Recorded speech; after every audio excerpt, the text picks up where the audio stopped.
this thing working? I guess it's working. Well, hi. Thank you all for coming. We're going to talk about meteorites use among ancient Native American cultures. It'll be mostly on the Arizona area, a little bit else in the country, but and in a little while I'll show you how I got into this. I haven't done this particular presentation in a while. I gave a paper on it about 2 years ago, and it'll get published sometime later this year. But there's been all kind of meteorites being seen in Sedona and the village of Oak Creek, and all of a sudden I'm popular. So this will be like the third talk I'm giving, and I got 2 more to give on meteorites. So, but I enjoy it. It's a lot of fun. So what we're going to talk about is basically my area of expertise. It's called archaeoastronomy, and we're starting to use that term less and less, mostly because people can't pronounce it. And so we're using more of the term of cultural astronomy. In England, they call it astroarchaeology. But it's basically the study of prehistoric civilizations' use of the sky for purposes of calendar, agricultural, ritual, ceremony, mythology, celestial event prediction. And it deals with anything astronomical that people can see with the unaided eye. So you're talking about the sun, the moon, planets, meteorites, of course. So anything that they would see with the unaided eye that would cause them to use or to come up with a story or come up with a theory or a myth, something along that line. And so the term cultural astronomy is actually more accurate, because in order to understand how did people do things 1,000, 2,000 years ago, you go to the closest relatives that they have. So in my case, it's Hopi. And so fortunately, in the 1890s, there was a fellow, Alexander Stephan, who lived with the Hopi for 4 years. And he was adopted by the Hopi in different clans. He attended almost every ceremony. He wrote a journal, and it wasn't until he died, he actually died in 1896, and he, to this day, is the only white man ever buried on the Hopi reservation. He was that much adopted. But his memoirs, his journals, kind of like floated around, and it wasn't until 1932 that Columbia University got a hold of it and actually published it. And what's nice about it is there's a lot in there about their celestial practices back in the 1880s and before. And then other people came along. You'll see Jesse Walter Fuchs from the Smithsonian and a few others came along and documented more of what they did. And the Hopi were at that time fairly open in talking about it. But more and more of these people started showing up and bugging the Hopi. And you might have seen this book by Walters, about the Hopi. And for a number of years, it was quoted extensively that this is the ultimate guide on Hopi. And about 20 years or so, 25 years after he published, some other researchers went up to him, or went into Hopi, and talked to some of the people that he had talked to, and wanted to kind of confirm what he had said. And what they were finding time and time again was these Hopi would go to them and say, yeah, we remember him. Oh, we tell him anything just to get him out of our way. And so basically, his whole book is as authoritative as it was, and there's a fair amount of archaeology in there. If you quote it, nobody will publish you because it's not a reliable source. But there's been others that have done that, and I'll talk a little bit as we go along. And so, but rock art of the Native American often has something dealing with astronomical events. So, for example, this one here's Coco Pele. This is up at Hopi, and he's playing his flute, and he is actually populating the sky with the stars. So this is up at Hopi in what they call Dawa Canyon or Sun Canyon, and they have in this one canyon there are actually 32 calendrical markers, and it's just huge. It's probably about 3 miles as you walk along the edges of this big U-shaped canyon. And I have a really good Hopi friend who's a guide up there. He has his own company. He's an ex-Marine, and so you don't mess around with him. And he's a really, really nice guy. He's half Hopi and he's half Navajo. And what's weird is Hopi, and I'm digressing, I do that a lot, so if you have any questions, just stop me one. So he's half Hopi and half Navajo, and the Hopi often refer to Navajo as thieves. That they steal some of their culture, and they steal a little bit of this and a little bit of that. Basically, it's appropriation of different things. But and the worst is left-handed. Navajos. I mean, if you're left-handed, you're like, oh, you're really bad.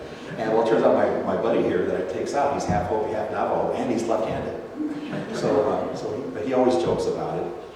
He took me out to Dawa Canyon, and he had my books, and he wanted to show me the calendrical markers there. So we walk around the whole canyon, and we get to the very, very end, and he goes, well, that's it, that ends right here. And I said, no, there's one more over here. He goes, no, that's not a calendar. I said, that's a calendar. Because I've gotten to the point now where I can walk into canyons and looking at angles, I can tell you if there's probably a calendar of some, or a marker of some sort there. And I said, come back here at summer solstice, let me know what you find. So he did, and he calls me up later that day, and he says, you're right, it was a summer solstice marker, so we're now got 34, whatever it is. So, but this is in that canyon. And then this is a superimposition of Halley's Comet that this photographer put. But you look at this image right here, and it sure looks like a trail of a comet. And this is father-son image here. So rock art, in celestial events is used quite a bit, and you'll see some of them in some of the calendar sites.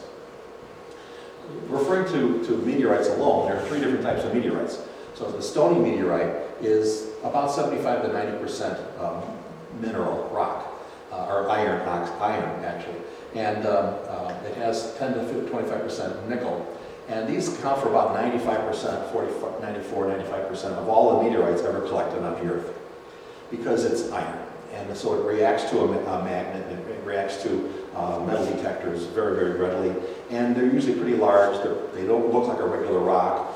They're usually black or brown. They have little bumps in it or orifices from when it was melting during its formation. So they're fairly easy to see, and that's almost 100% of what Native Americans were collecting. Another type is iron, a stony iron meteorite, and that's about half of it is stone, half of it is iron. And the percentage could vary a little bit, but it's a little harder to find those because it has a lot of stone material in it as opposed to a lot of iron. And then the stony meteorites are basically all stone, and so they are almost impossible to see. So because they look like river cobbles, basically, when they enter the atmosphere. So the iron meteorites actually make up the vast majority of all of the meteorites that hit the Earth, and it's very, very difficult to find a stony one. There was one stony meteorite found. It's in actually Clarkdale, but they call it the Cottonwood meteorite, because at the time, the guy who discovered it was on his way to Cottonwood. So when he discovered it, he called it the Cottonwood meteorite, but it was actually found up this area up here, closer to Clarkdale. And it was a stony meteorite. And that was on display at the Sedona Meteorite Museum for a number of years. Now it's down at Arizona State University. And a lot of people were calling me and saying, oh, I saw this green meteorite that shot down, and I saw another one that was gold. Well, all of the colors depend on what its primary composition is. So iron meteorites are generally kind of a goldish one. The green ones have a lot of magnesium in it, a lot of sodium for the kind of orangey ones, calcium and purple, and nitrogen oxide, oxygen in the kind of a reddish one. So if you see of a different color, basically it means its primary chemical composition is one of these that changes its color as it enters the atmosphere. So in my studies, I've been looking at what Native Americans had meteorites and where were they located. And this map kind of shows you where the main ones were. The ones in red, when I give a full talk, I talk about all the ones in red, so a lot of them in Arizona and New Mexico, quite a few down in Mexico. This is Ohio and Illinois, the Hopewell culture, even in Greenland, and I'll actually show you the one that was found in Oregon. So it just shows you how many meteorites there were found and proven to be within ancient Native American sites, archaeological sites. But they've been finding meteorites in archaeological sites since the 14th century, and a lot of documentation since the 19th century.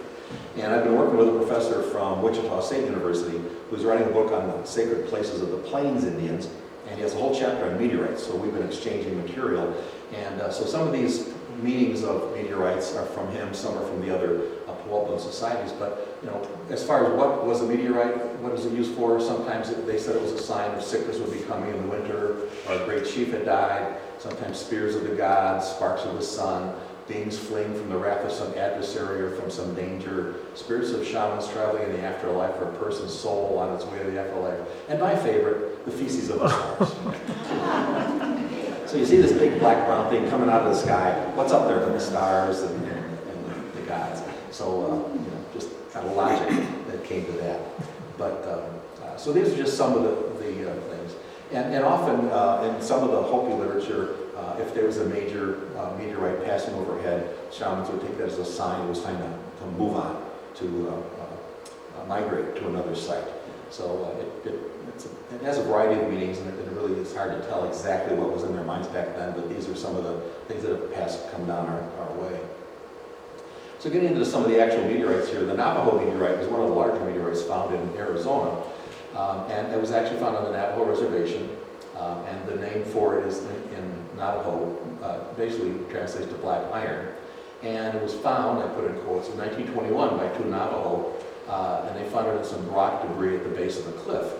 And I say found because it had been known to the Navajo people since at least the 1600s. There was all kinds of stories passed on about it. They thought it was something from the heavens, and so they were the ones that actually buried it in the rock debris. They didn't want anyone else to come and find it. But somewhere in 1921, these expeditions were out there looking for meteorites, and they came upon these two guys, and they took them right to the site. So they didn't find it, they basically guided them to where the Navajo had always known it to exist. And so this is a picture of it. It's in two masses, 3,300 pounds and 1,500 pounds. After they dug it out, they put it on a cart and are taken now back out to the Smithsonian. And this is what it looked like on display in the Smithsonian. And according to the Navajo, it appears to have man-made markings that the Navajo said were found when it was first located in the 1600s. And they thought it was made by prehistoric pottery makers. So actually, if you look really close, you can see some scarring here, some others up here, and actually over here, it's hard to see in this picture, but there's actually like a stick figure, and on his head, he's got like rays coming out of it. And so that is typical rock art of the people up there, the northern Sinagua. So it could be that they knew about it long, long ago and put the rock art on it. Another one is the Mesa Verde meteorite. You probably all heard of Mesa Verde up in the National Park up in Colorado. And this was found in 1922 by Jesse Walter Fuchs of the Smithsonian in the ruins of the Sun Shrine House and at the Mesa Verde National Park. And it's a relatively small one, 6 inches by 4 inches by 3 inches, weighs a little under 8 pounds.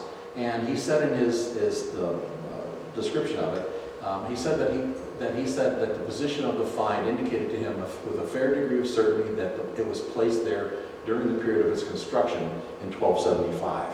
So here you have another meteorite. Now we're getting to the point where it's being associated with the ancestral Puebloan people, and we start to see a pattern. This one is, I put this one in because it's a Native American meteorite, but it's got an interesting story. It's the Willamette meteorite. If you've ever been to Oregon and Willamette Valley where they do the Pinot Noir, we have a friend who has a vineyard up there, and we were up there visiting him, and I mentioned this to him, and he had never heard of it. And here it was just a few miles from his house. But basically in 1902, this guy, Ellis Hughes, this is Ellis right there, he noticed the meteorite on property adjacent to his own. The property was actually owned by the Oregon Iron and Steel Company. And so over a period of months, he and some friends actually moved the 15.5-ton meteorite onto his land. So basically what he did is he cut a path through the forest, he got to the meteorite, his friends lifted it up, dug it out, put it on his cart, and they dragged it over to his property, and after he got on his property line, he dropped it there, and he started advertising, for $1, you can come and see a meteorite. And so for about a year, he was making money by having people come to his property and watch the meteorite. Well, one of the customers that came to see it happened to be an attorney for the Oregon Iron and Steel Company. So he's looking at the meteorite, and he turns around and he sees this clear path going back to the Oregon Iron Company's land, and sued them. And said, obviously you took it from our land. So he sued them, and after about a year, they got it back. But the person who, then this fellow bought this, and he immediately donated it to the American Museum of Natural History in New York. And so it's been there ever since. And it's still considered, it is still the largest meteorite ever found in North America. It's 10 feet by 6.5 feet by 4.5 feet, 4.25 feet. And this is what it looks like over in the Museum of Natural History in New York. So it's a huge piece. It's got obviously a fence around it. But in 1999, Coalition of Oregon Native Americans filed a claim to have it returned to Oregon under the Native American Great Protection and Repatriation Act. And they said it was a sacred object, used in ceremonies, and the reason that their people had lost their way was because it had been moved out of their territory. And so they wanted it back as a religious object. Well, it went on for about 10 years before the negotiations. And what the end result is that one day a year, they close the gallery, and all the Oregon tribes come into the gallery, and they do whatever. They do, I don't know, they pray, they sing, they dance. Nobody knows what they do, and the agreement is you just leave us alone for a whole day and close it off, and we're the only ones who can be there for the one day. And then they had to also change the sign, and the sign they changed, and on their website, when you talk about it, they recognized that it was in fact a sacred object for these different Indian groups. Another interesting one, if anybody from Kansas, meteorites are generally named after its closest geological feature. So Brenham, Kansas was the closest. Brenham is right here. And they started to find these meteorite fragments in the 1880s, actually. And the largest was found in 1949, almost 1,000 pounds. Another one, 1,400 pounds in 2005. And this referred to the Brenham meteorite. So it obviously, the meteorite came in this direction. And as it was hitting towards the ground, it was dropping off pieces along the way. So these are the dots of where some of the larger pieces were found. But what's amazing is that pieces of the Brenham meteorite in Kansas have been found in Ohio and Illinois among the Hopewell culture, who were in the BC era. So they found in one of these areas, in Illinois, they found 22 iron foil overlay beads in a burial site. And they yielded radioactive dates from 386 BC to 250 BC. And so what they basically, this is one of the beads, what they basically did is they took these small pieces of iron and they just smashed the heck out of it until it turned into a little piece of foil. And then they took a wooden bead and then they wrapped the iron foil around it. So they carbonated the wood within the bead. So, and then in some of these mounds at the Hopewell in Ohio and Illinois, they found a number of pieces of meteorite from Brenham, Kansas, that were placed in religious settings on altars. A lot of them were actually made into different tools, awls, axes, celts, chisel, drills, but they said they looked like they were never used. It was almost like they were made for that particular craftsman, and he kept it as a very sacred object to represent his craft, but from a piece of iron that came from the heavens. So how did it get from Kansas over to Ohio and Illinois is a big question mark. The people who study the Hopewell have no answer to that, but obviously there was trading going on. But they recognized it as something sacred because it was in fact found in religious settings. Okay? So a lot of the meteorites around the country were being used by the ancient Native Americans. This Pojoaque meteorite is a pretty small one, about 4.5 ounces. It was actually found near the Pojoaque Pueblo in New Mexico. An Indian was plowing his fields, and he brought up a black and white pottery bowl. And in it was a leather pouch, and within the leather pouch was the meteorite. And so they called it that because that was the closest pueblo to it, with the Pojoaque. But it was actually, when they analyzed it, it was actually from the Glorieta Mountain meteor shower that was over 31 miles away. So again, it was found and transported over near the pueblo at the time. And because it's so worn and very smooth, and it was in a leather pouch, they think it was actually carried by some Native Americans to use in some sort of ceremonies. And that's why it was so smooth. Interesting, we were giving a talk in Camp Verde on the Camp Verde meteorite several years ago, and at the end of the talk, a Hopi comes up to us at the front, and he said, well, he came down from Hopi, he wanted to hear this talk about Meteor Crater and the meteorites, and he just wanted to let us know that he's a medicine man from Hopi, and that he still uses fragments of meteorites in his healing ceremonies, and he still carries it around with him. And of course, you know, me and the other presenter was the curator from the Arizona State Museum, and so we both go, do you have it with you? Can we see it? And he says, no, I will call you, and that's been 3 years. So I guess he's not going to call me, or he lost my number. But it was interesting that he came in unsolicited and told us about this, that he basically did the same thing. This is going to start to show a little pattern here, which we're still trying to piece together. But the Casa Grande meteorite, which is down in Hopewell, down in Chihuahua, Mexico, it's a huge meteorite. It was 3,400 pounds. And this is the ruin there. It's actually now a United Nations World Heritage Site. It's that extensive, that important of a site. And what was interesting is that this was found, as you can see, a brick wall here. It was found in what they call in a semi-subterranean room, which means it was about 4 feet below ground level. And what we think happened was that they discovered maybe that just the top was showing, and they started to dig away, and they saw this, and there was a meteorite, and they saw how huge it was. And so they couldn't move it, so instead they built a room around it. They went down to the floor, to the base of it, and they built a room around it, attached it to some of the other pueblos.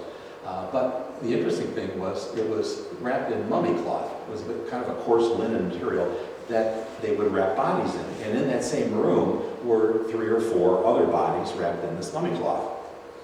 So in effect, being partly submerged underground, wrapped in mummy cloth, it was almost like it was ritualistically reburied. Okay? And then obviously the people that were buried in that room with it had to be some people of importance to have been placed in the same room with the meteorite. So you can start to see a pattern now. So the next one is the Winona meteorite. And Winona is about 15 miles east of Flagstaff, just off of the interstate. And there were 2 major ruins up there. Winona ruin was one of them. And in 1928, some guys were out there looking, and they were doing what we call today pot hunting.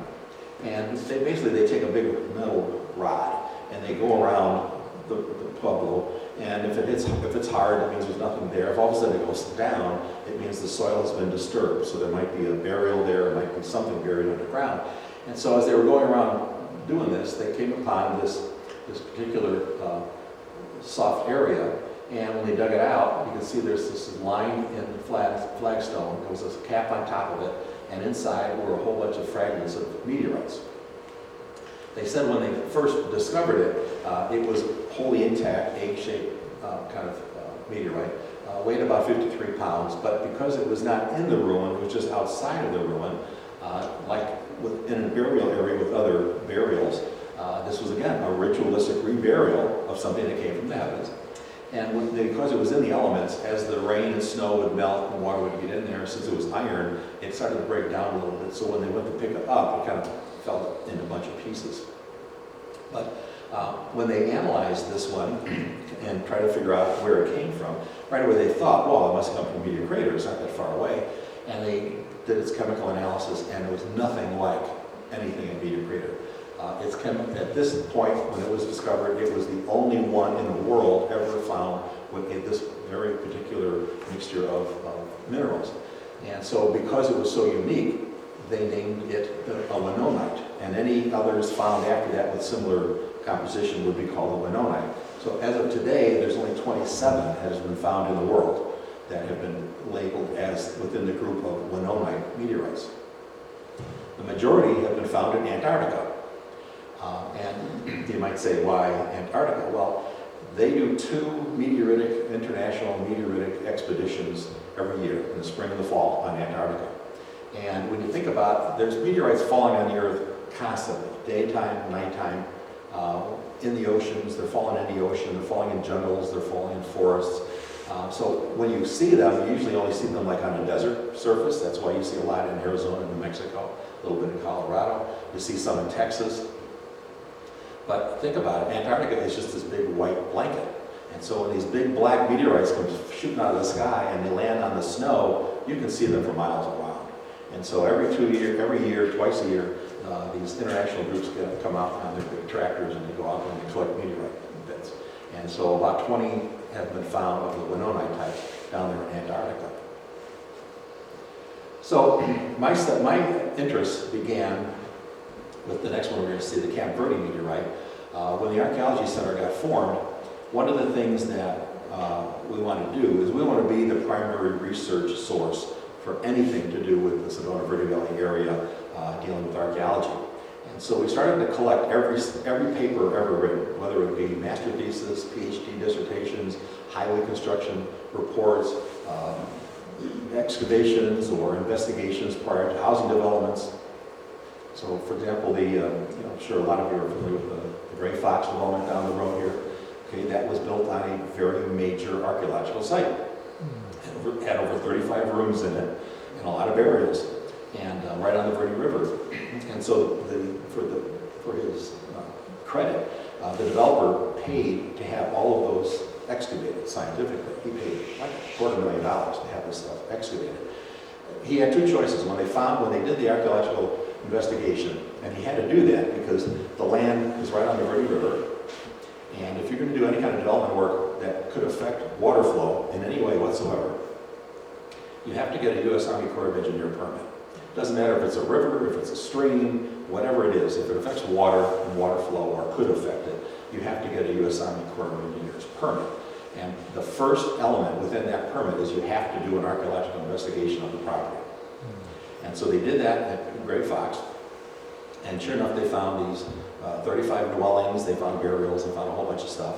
And so it was deep enough down that the archaeologist said, well, your foundations are really not going to go down that deep. You can just leave the bodies there and build your houses on top. And of course, the developer right away said, that might be a hard sell to sell a house that says, well, there might be a body under you. Don't dig too deep in your yard. So he paid actually to have everything cleaned out. And then he donated land nearby for the reburials. And there's a big process with that, but we did that. But that was just one of the papers that we found and we put in our report. Then we were digging around, we come upon this one report. Similarly, it was done in Camp Verde, where this developer was going to develop some 500 acres into housing, and he did this report, and sure enough, one particular plat within his property had a significant amount of pottery, a significant amount of pit houses, and at least one burial that they brought up. And so we set that aside, and I'm reading this report, and it says, well, we found a burial in one of the pit houses, so we had to hand excavate the whole thing. But we found 6 or 7 other pit houses. We found pottery bits and tool fragments, so we know there's something subsurface, but in the process we didn't bring up any bones, so we just left it alone. But it's an area that's ripe for further investigation. So I'm reading this, and here it is, we're in Camp Verde, it's in Camp Verde. And so I found the developer, I called him up, and asked him if we could basically play in his dirt until he started to build. And long story short, he ended up donating the entire 15 acres to the center, and that's where we're going to be building a new museum. But that's what I'm getting to with that is that we keep looking at these papers. And in another paper that we found talked about the Camp Verde meteorite, that someone had found a meteorite in one of the ruins in Camp Verde. And that was like total surprise. I had no clue what that was all about. And that's really what got me started on this meteorite trek. And so it turns out that meteorite is at the Arizona State Center for Meteoritic Studies. It is the largest university collection of meteorites in the world. This is the largest university collection in the world. And this is the brand new museum or curation center. This whole wall back here, all these green doors, that's entirely filled with fragments from Canyon Diablo, Meteor Crater. So they have the largest collection of meteorites from Meteor Crater. All of these shelves are just covered with meteorites. These shelves, the shelves around these outer display areas, around this display area, they're all just jammed with meteorites. And then they have an outdoor museum, if you want to go there anytime. In the third floor lobby, they have various display cases of meteorites. So we found out that the Camp Verde meteorite was over there, and so we contacted them and wanted to come in and research it, look at the files, which they let us do. And what we found was that it actually is a Canyon Diablo meteorite. When they analyzed it, it came from Meteor Crater. Now, Meteor Crater was 50,000 years ago. They said it was a 60,000 ton meteorite, as it says here, slammed into the earth, which is not accurately, but we'll get to that. But it formed a large crater known as Meteor Crater, 4,000 feet wide, 600 feet deep, and is formed by the Canyon Diablo meteorite, and is one of the world's best preserved meteorite impact craters. Canyon Diablo is right along here. So the closest geological feature to it is Canyon Diablo, so they named it the Canyon Diablo meteorite. So you can see how it creates this. They said actually, from the day it was formed 50,000 years ago, the wall probably was twice as high. But over time, the winds and the rains and everything has knocked it down to where it's only 600 feet deep right now, and it was probably even double that initially. So the big question was, Canyon Diablo meteorite. Here it was, the Verde meteorite is 137 pounds, I'll show you in a second. But it was formed by a relatively small, they call it a relatively small impactor associated with hundreds of meteorites that had been recovered from the Meteor Crater since the 1800s. So basically what they're saying, what the studies have shown, it wasn't one, like a lot of people think, one big massive rock that came down and entered the atmosphere, slammed to the earth. It was literally what they call a swarm meteorite. So it was tens of thousands of smaller pieces that, as it traveled through the universe, it kind of stayed together and just kept traveling along around all over the place in its orbit as a mass. But when it entered the Earth's atmosphere, it caused it to start to break up. And when it got to a certain level, above where it ended up landing, it really didn't land. As it came down into the atmosphere, when the temperatures of the Earth and the gravity, etc., affected the meteorite, it literally exploded in the air. And so when you go around there, the meteorite debris field is actually like 10 miles around the actual crater. If you know the history of the crater, Daniel Barringer bought it back in the 20s, and he thought he would make a millionaire. He would become a millionaire. He was a millionaire, but he thought he'd make millions more. That if he dug down into the crater, he would find this humongous rock of iron, and he could dig that out, and he could melt it, and he could make all kinds of stuff out of it. So he spent at least $1 million back in the 20s and 30s trying to dig and find this humongous rock in the center of the crater. He never found anything. Basically, he almost went bankrupt a couple times. And why did he not find anything in the middle of the crater? Well, because it exploded in the air and blew out everywhere else. But it was the concussion, the force of that explosion, that caused this thing to come up. So it's like when you drop a pebble in sand and you see the little thing made. Basically, think of the little pebble as just the concussion, the force of that explosion, the air compression going down, it caused it to come straight up. The history of the crater is pretty interesting. People thought at first it was formed by a underground volcanic lake, and by other things, and for many, many years it was, even by the U.S. Geological Service, they didn't believe it was a meteorite, that something else had caused this thing. But eventually they did realize that it was in fact a meteorite that caused it, and that it was, since Barringer never found anything in the middle of it, that proved that it really never had touched the ground. It just exploded in the atmosphere and spread the debris all over the place. So, and the reason that ASU has so many of the Canyon Diablo meteorites was there was a student of meteorites, Harvey Nininger, H.H. Nininger, and he actually created the American Meteorite Museum in 1942, actually along Route 66. And this is it here. Prior to 1942, he had the largest meteorite collection in the world at the Denver Museum of Natural History. This is where he started out. And then he moved over to Arizona and built this structure, which is now just in ruin. There's just basically just the foundation left. But he founded this, and when Route 66 kind of went downhill and they put in I-40, he started to go bankrupt here. But then they heard he was paving 89A into Sedona, and so he moved to Sedona and built this meteorite museum in Sedona and stayed there for about another 6-7 years. and basically just retired in 1960 in Sedona. And he had the largest collection ever amassed in the world. He had some really clever ideas. For example, during the Depression, when he was trying to find meteorites, he knew that they were all over the American Midwest. And so he would put ads in newspapers in all the farming communities all over the entire American Midwest. And he would say, I'll give you $1 for every pound of meteorite you can find for me. Well, during the Depression, a buck meant something. And so he would get these letters, and all the letters are in the files at Arizona State University. And that's how he amassed the largest collection ever found. That these farmers were constantly writing him and saying, I've got some, I've got some. And what they were doing, they would clear their fields, obviously for planting, and they would just make these big piles of rock.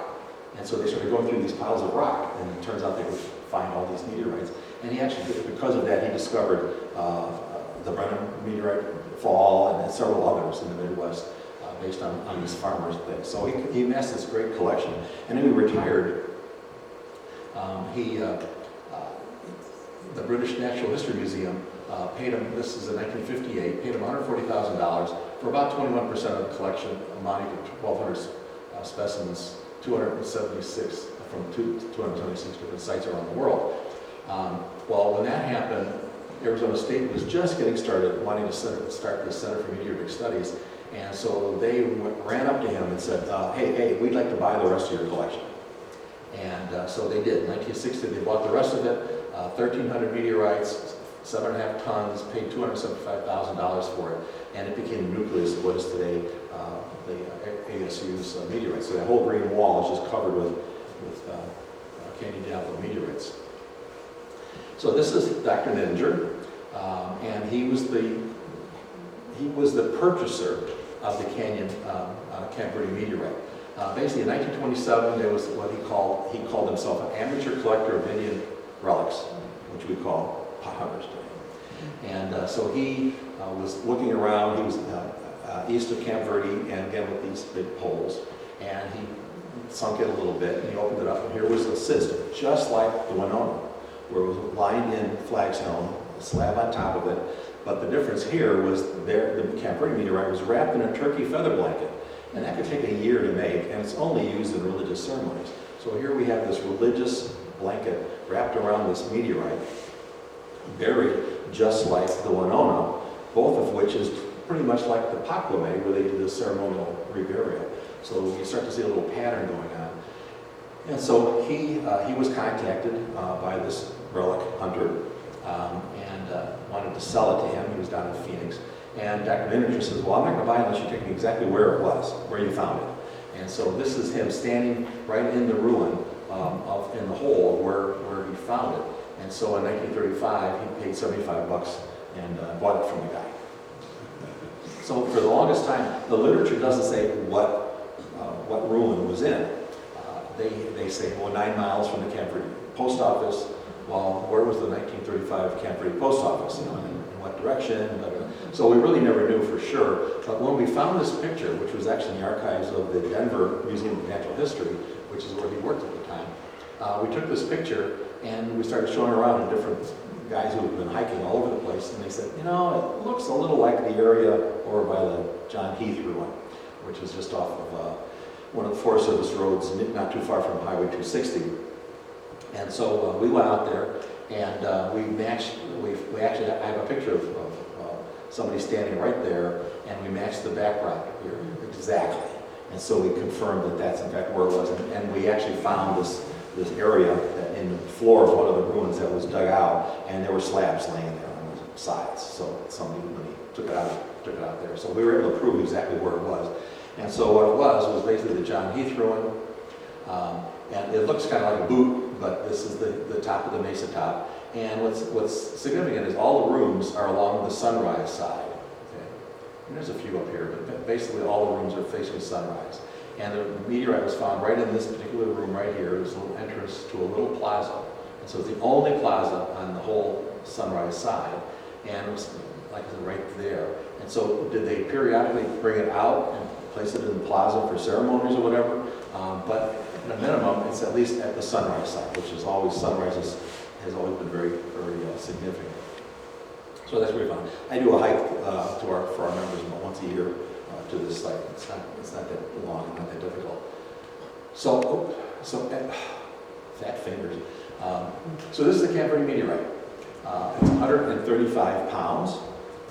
It's about 2 feet by 1 foot, and at the top it's kind of like a little sliver. At the bottom is about 5 inches, so it can stand up if you wanted it to. And they definitely confirmed that it was a Canyon Diablo fragment, but which in the Meteor Crater is 58 miles to the north.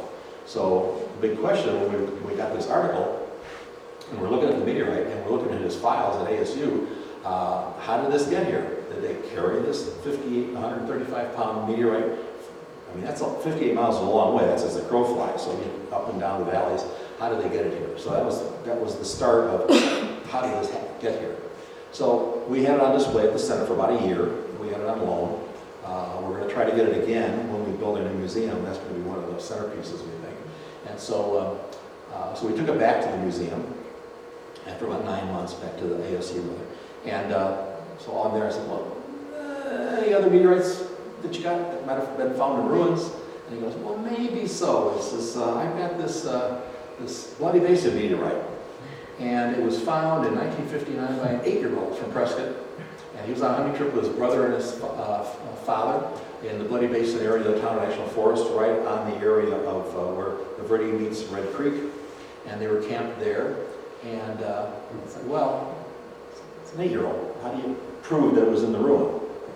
So it turns out he's still alive. So I called him up and I interviewed him. And I said, did you remember this? And he goes, oh, I'm so excited. Somebody's still looking at it.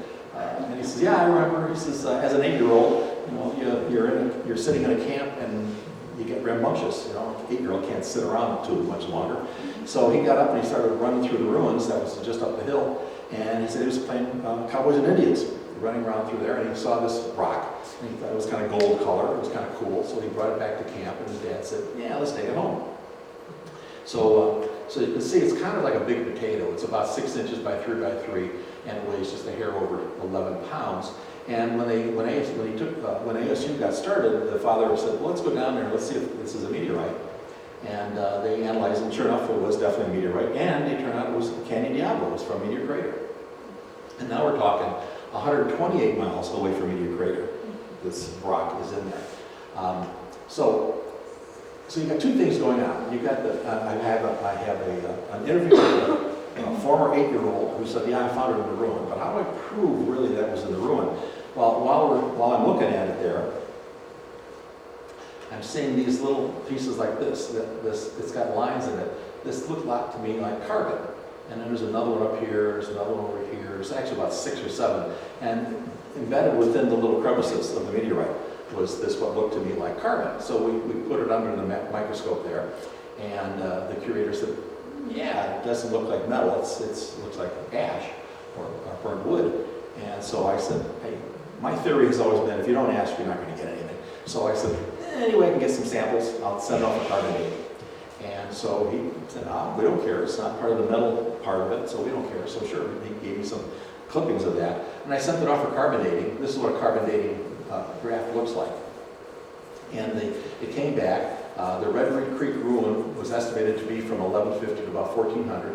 It had been pot hunted almost to death. There's almost nothing left, not even a shred of pottery left, so that you could date it. But they assumed, and they knew it burnt. That was one thing they knew, based on a lot of burnt wood that was still there. It had to burn down, which is pretty common with Indian dwellings. And they estimated that based on a few of the pieces of pottery they found, it probably burnt down no later than 1400. So how do I prove that it was in the ruin by the carbon dating? Well, it came back, it's impossible for you to read this, but at a 95% probability, it came back as basically 1380. So the estimate from the archaeologists was this place burned down around 1400, and they come back with a range of 1365 to 1380 with a 95% probability. So what that does is it proves it was in the ruin because it has wood embedded probably from the ceiling beams like this. The place burns down, one of these comes down or falls onto the rock. Whether it was in an altar setting or where it was, we don't know, but big beam came down, hit the rock, and embedded pieces of charcoal within those little crevices. So it did two things. It proved for my study that it was actually in the ruin, which was significant, but it also proved for the archaeologists the date of the burn. So the little bit of carbon within this meteorite was very significant for two different reasons.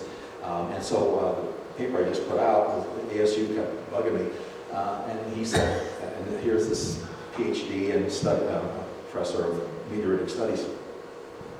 There's never been a meteorite found in the world that had any carbon datable material associated with it. You better publish this. And I said, really? They never found it? He said, well, maybe nobody's been looking for it. And so your paper might help turn some light bulbs on, and they might start looking for any kind of material embedded or attached to the meteorite. So we'll get that out later this year. And so that was number two. So we got the Camp Verde meteorite found in a ruin. We got the Bloody Basin meteorite found in a ruin. So on there, you got any others? And he said, well, Fossil Springs. This is the Fossil Springs meteorite. And the X marks the spot where we found it, right there. And it's on the flume between Pine and Childs. If you remember, Childs had an electrical generating plant, which they recently decommissioned. Well, Fossil Creek, the ridge above is both sides. It's just covered with ruins. There's pueblos, there's pit houses, there's scatter fields, there's all kind of stuff. So obviously with the water that was down there, it was a very popular spot. So up on top, it's just covered on both sides with ruins. But he found it down along the water. So the big question, did it tumble down somehow? Was it up on one of the ruins and it fell down? Unfortunately, I can never prove that. But it was found in association in an area heavily concentrated with ruins.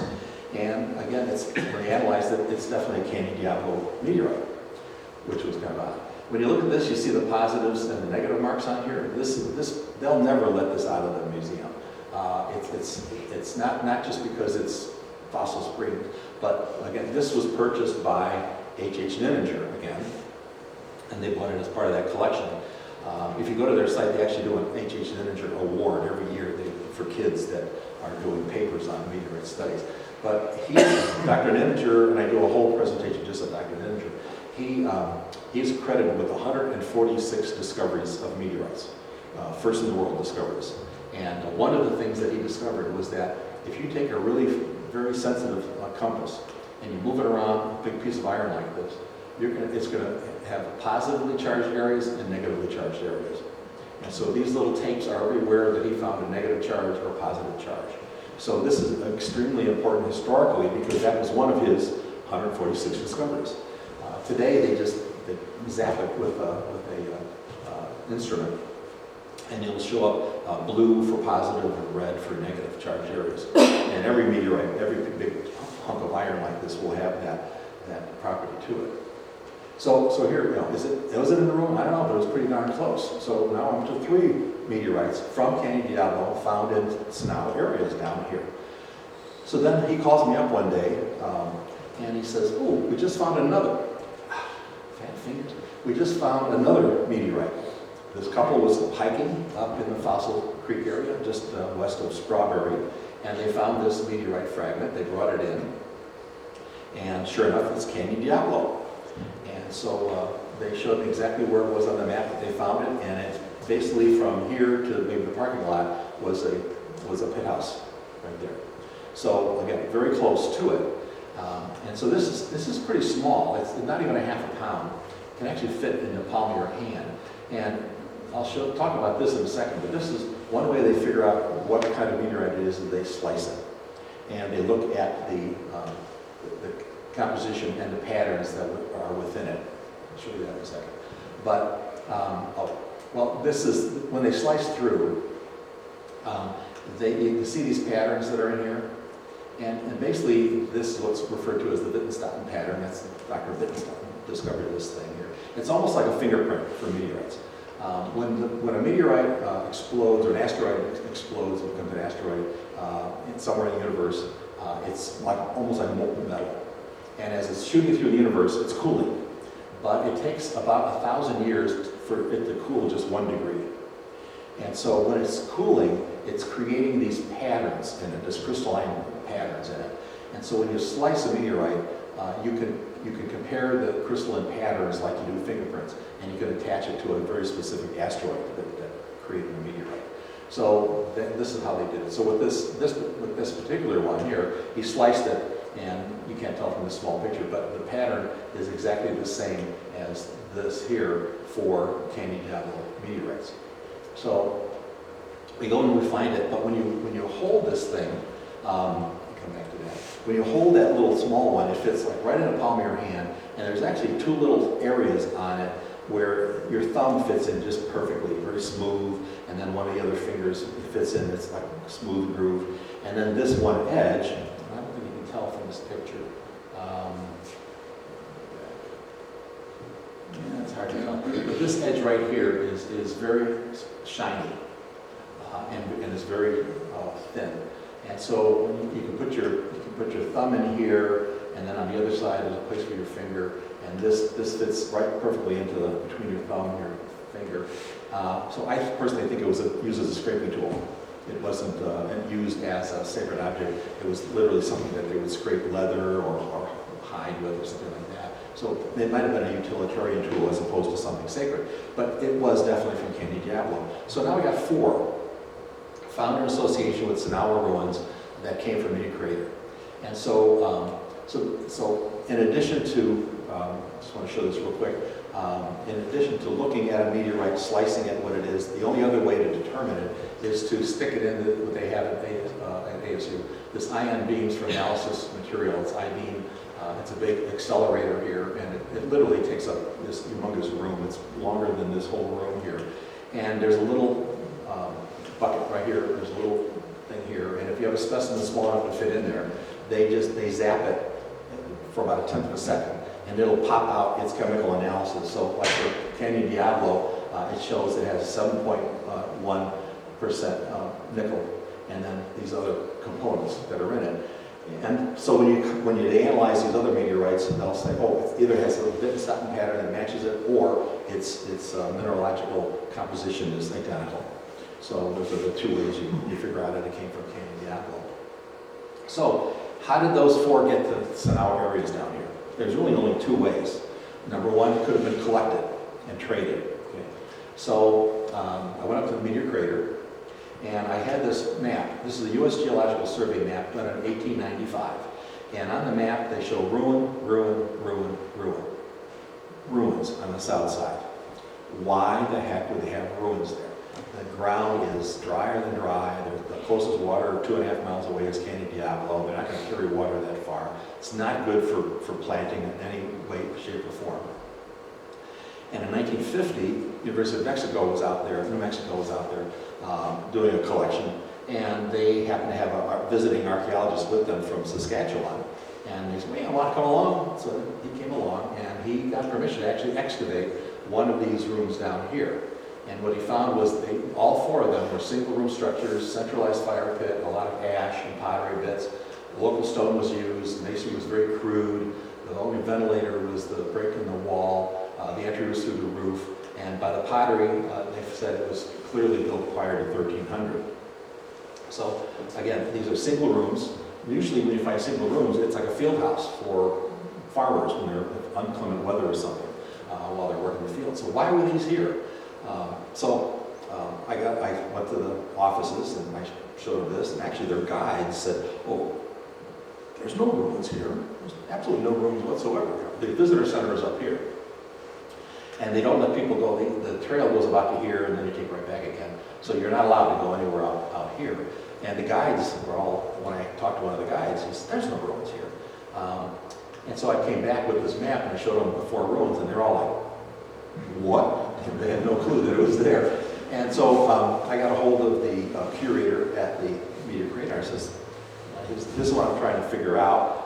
Is there any way I can get permission to hike down to those ruins and see what if they're still there, and give me other kind of clues? And so they did. Lo and behold, they gave me permission to go down there. And so we went all over here looking for all of these. These 2, This one has been destroyed by a silica mine. They decided to make money by mining for the silica that's there. You've all heard of Comet Cleanser, probably, you remember? Or probably most of us are old enough to remember Comet Cleanser. Well, Comet Cleanser was made with silica from Meteor Crater. And they thought the name Meteor Cleanser didn't quite sound good. So they made Comet Cleanser. And that's what Comet Cleanser was made out of, was silica from Meteor Crater. But they found out after a couple of years, it is so coarse, it was scratching everything they used to clean. And so they substituted their silica for some other material. But that's how it got its name. Comet Cleanser was from Meteor Crater. So this one was destroyed by the mine. These two we couldn't find to save our life. So whether he excavated one or two and didn't leave the surrounding rocks, or what he did with them, we couldn't find them to save our life. But we kept walking around, and we did find this one. And this is what it looks like. You can see the wall right around here. Okay, it comes around, comes back over here. And it's got this little recess in there, which is kind of cool. The surface is kind of smooth, so somebody was either sitting on it or they smoothed it out. And again, it was like, well, what's that all about? It looks more like a campsite than an actual dwelling. And they found before us, they found a lot of bits of pottery, they found bits of meteorites, etc. there. The one piece of pottery here is Tucson, what they call Tucson whiteware, and dated from basically the time period we thought that they were building it. But what was interesting is when you walk around the back of it, there's almost like stair steps to come up to the back, and you come up to the top. And this is on the top, you can see the rim right here of the crater, and then everything slopes down into this big open plain. It looks like the perfect spot for a hunter to be gazing out at the field where animals are. So we kind of think it might have been an animal blind as opposed to a living quarter, and had nothing to do with collecting meteorite fragments. So since this one didn't look like a collecting location, the big question was, based on what they found at the other ones in that University of New Mexico study, they found a little bit of meteorite fragments, not a lot, but if it were collecting centers, you would expect to see a lot of them right then, and they didn't find it. So I was like, well, what was that all about? So if they didn't trade it and carry it down there, the only possible explanation is chance collecting, that it happened to find it on the ground in this area here. So there's been a lot of recent studies done in 2012, 2014, 2016, with a lot of new computer-generated models, etc. And so I used all of that. And what these studies have shown is that, as I said earlier, the Canyon Diablo meteorite was heavily fragmented swarm. So it wasn't one big ball, it was a bunch of smaller pieces. And then with any swarm, small fragments can separate from the swarm and land on plains tens of kilometers away as individual meteorites. Right away, my little gray cells are working. And at least 50% of the main impactor was ejected over the surrounding 9 miles. So looking at the crater, said 50% of it was ejected around everywhere else. Not a lot of it was actually in the crater area. And the highest concentration of the impact craters occurs to the northeast, suggesting that the impact debris came from the southwest. So as I'm looking at this, there is this International Catalog of Meteorites, and it lists every meteorite ever found in the world. And so I'm looking at these, and here are the 4. That's Camp Verde, Bloody Basin, Fossil Springs, Strawberry. This was in a ruin, near a ruin. So that's what my main study was. But while I'm studying it, reading through the book, it turns out there were 6 other meteorites, Canyon Diablo meteorites, found in other places. And one in Fair Oaks, Granada, Ehrenberg, Wickenburg, Hope, and Ashford. And these were all determined to be Canyon Diablo meteorites. And when you look at this catalog, not Strawberry because that's brand new, but all the rest of these 6 here and these 3 here, the catalog says manually transported by Native Americans. Because they said, well, this was way up in Meteor Crater, these are way down here. It had to be manually transported by Native Americans. That's 9 of the meteorites. They say that's what happened to them. Without any basis, they just said, well, it's too far away, so it had to be transported manually. So if it comes from the southwest, and here's all the meteorites, these are all of them. You've got the Camp Verde, Strawberry, Fossil Springs, Bloody Basin, and then you've got Ash Fork, Fair Oaks, Wickenburg, Ehrenberg, all down here, and here's my main area there. Here's Meteor Crater, and then the other two was Granada and Hope. Well, if it came from the southwest, it went right through the area here. And in the studies it says when they get towards the area of implosion, explosion, not only do they fall off when they're coming in, but they eject some way far out in front. So here on that same southwestern trajectory is Granada and Hope. So all of these Canyon Diablo meteorites, what I have suggested in my paper is they were all chance collected. And they were not, none of these were transported by Native Americans. They were all happened to be collected in the area, and they're all right in this perfect southwest line. It might have been a little bit over this way, a little bit that way, but essentially you're talking about a southwest pattern if you do a wide category here. It's all on that line. So what I concluded was that they were all part of the swarm that landed, and they were not collected and transported by Native Americans from Meteor Crater. So my paper just got accepted. If you've seen the magazine Kiva, the Journal of the American Southwest, it's been accepted for that, so it'll get published sometime in the fall. And so I'll probably do a different version for ASU to get published in a meteoritic journal, and that's when the fur will fly. The guy who keeps this catalog is like revered. It's like, oh, you can't say so-and-so is wrong. So I'll say so-and-so wrong. I'm not a meteor. I don't have a degree in this. I don't have a PhD sitting somewhere that they're going to take away from me. So I don't care. This was a lot of fun. So I end with this. So we've been talking about meteorites. There are also things called meteor-wrongs.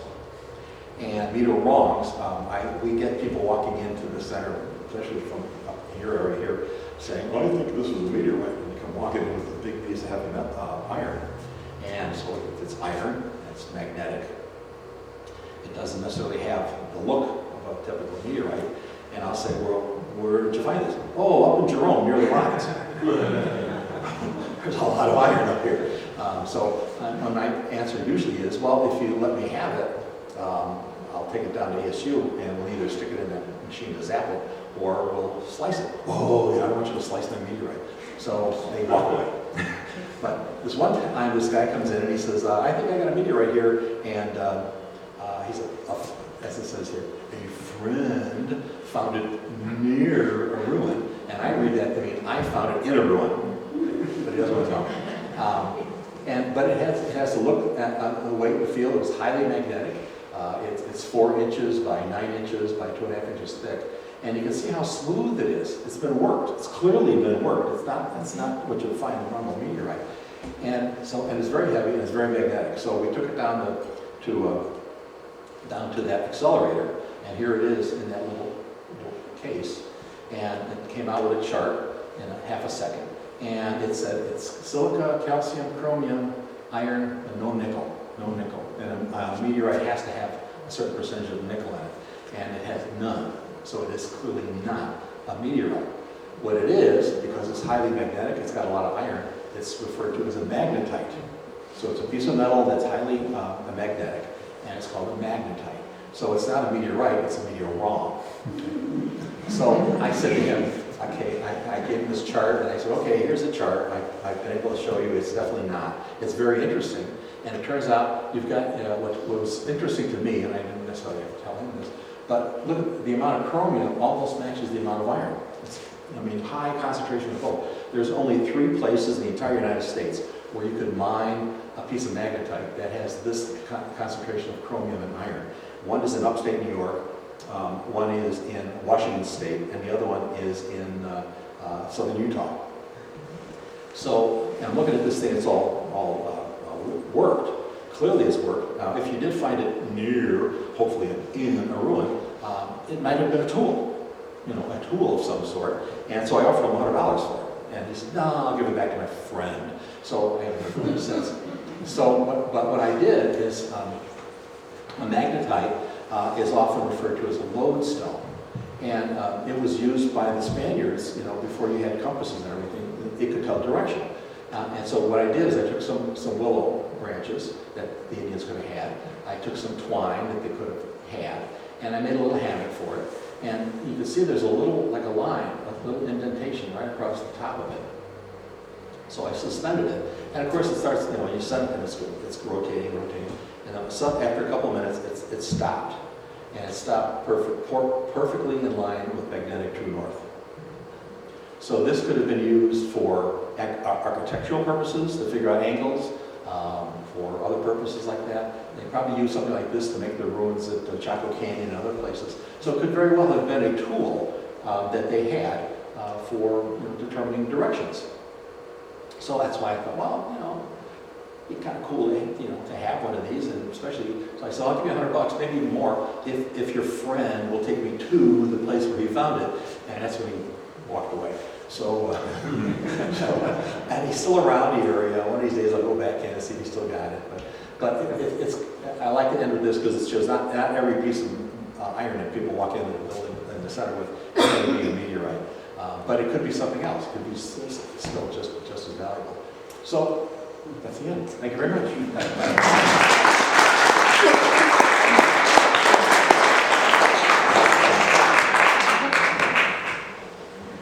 Questions? Yes. Did I hear you say that it takes 1,000 years for it to cool 1 degree? 1 degree Celsius. Yeah, it takes 1,000 years. Yeah, it's because it's basically molten.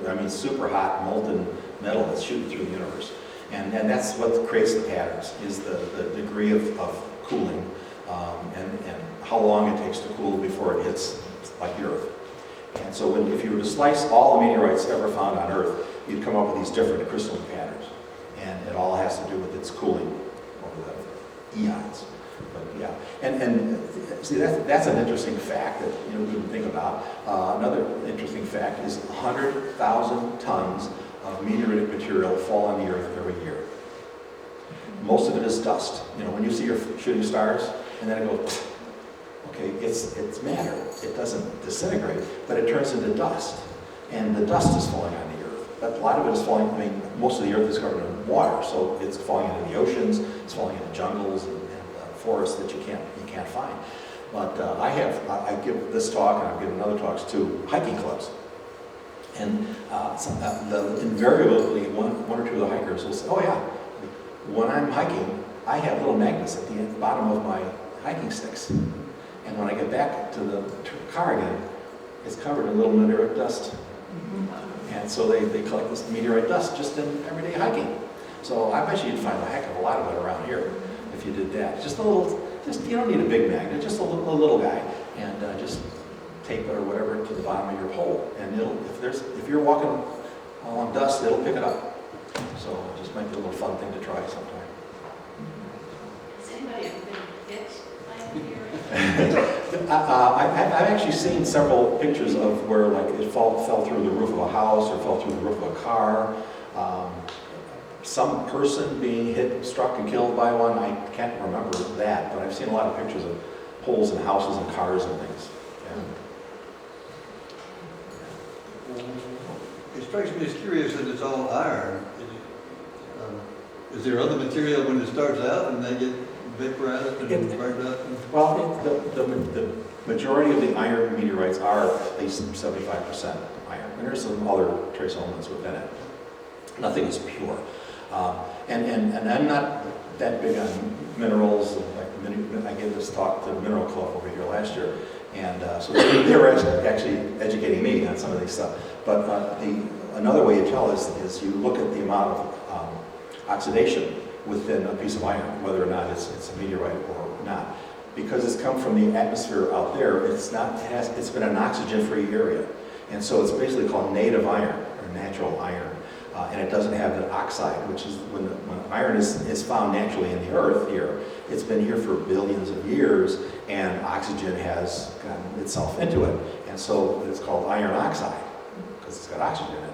Whereas the meteoritic iron is native, natural iron. It doesn't have any oxygen in it.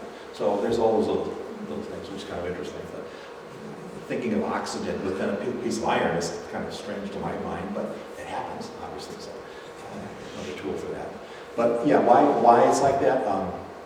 But you see, that's the weird part is, as it said, the iron meteorites that are almost entirely iron, make up like 95% of all the meteorites ever found in museum collections because they're easy to find. But the stony meteorites and the stony iron meteorites, they said, are much more prevalent hitting the Earth, but they're harder to find because they look like rock. If you were to see the Cottonwood meteorite, misnomer Cottonwood, I think it should be collected, but the Cottonwood meteorite, it looks like a river color.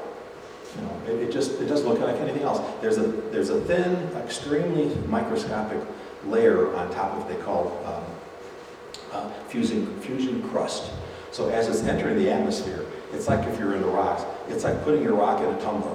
And as it's coming through the Earth, it's tumbling, and it's heating up, and it's stone, so it gets kind of smooth as it's coming through. And then when it hits the Earth, it's got this little burnt crust, they call it fusion crust, on top of it. And so it looks like any goldish kind of rock that you see on the ground. So that's why it's so hard to see. Nininger that found the Cottonwood meteorite, that's another goofy thing. In his books, he said he found it in a Native American shrine. And it's true that sometimes they would pile up rocks and they would put something inside it as a shrine, and sometimes pieces of meteorites in there, especially in the plains area. And so he saw this pile of rock, and he, on his back road, he says, going to Cottonwood from Sedona, and he pulled over and because he saw this pile of rock, I wonder if there's something in there. So he went over there and he started knocking it down, as any non-archaeologist would do. You knock down a native shrine. Right? And so he didn't find anything there, and he was kind of, and it was weird. He says it was kind of bluish stone, which didn't look like it belonged anywhere near there. And he looked around and he said, well, there's come up other areas of like a bluish rock. That was kind of weird. But he said as he was walking back to his car, his toe hit something kind of hard, and he looked down, and it kind of looks like a stony meteorite. And he took it home, and the only way you can tell a stony meteorite is you got to slice it. You got to cut a piece out of it. And it has a very, very distinctive pattern on the inside. And sure enough, it was proven to be a stony meteorite.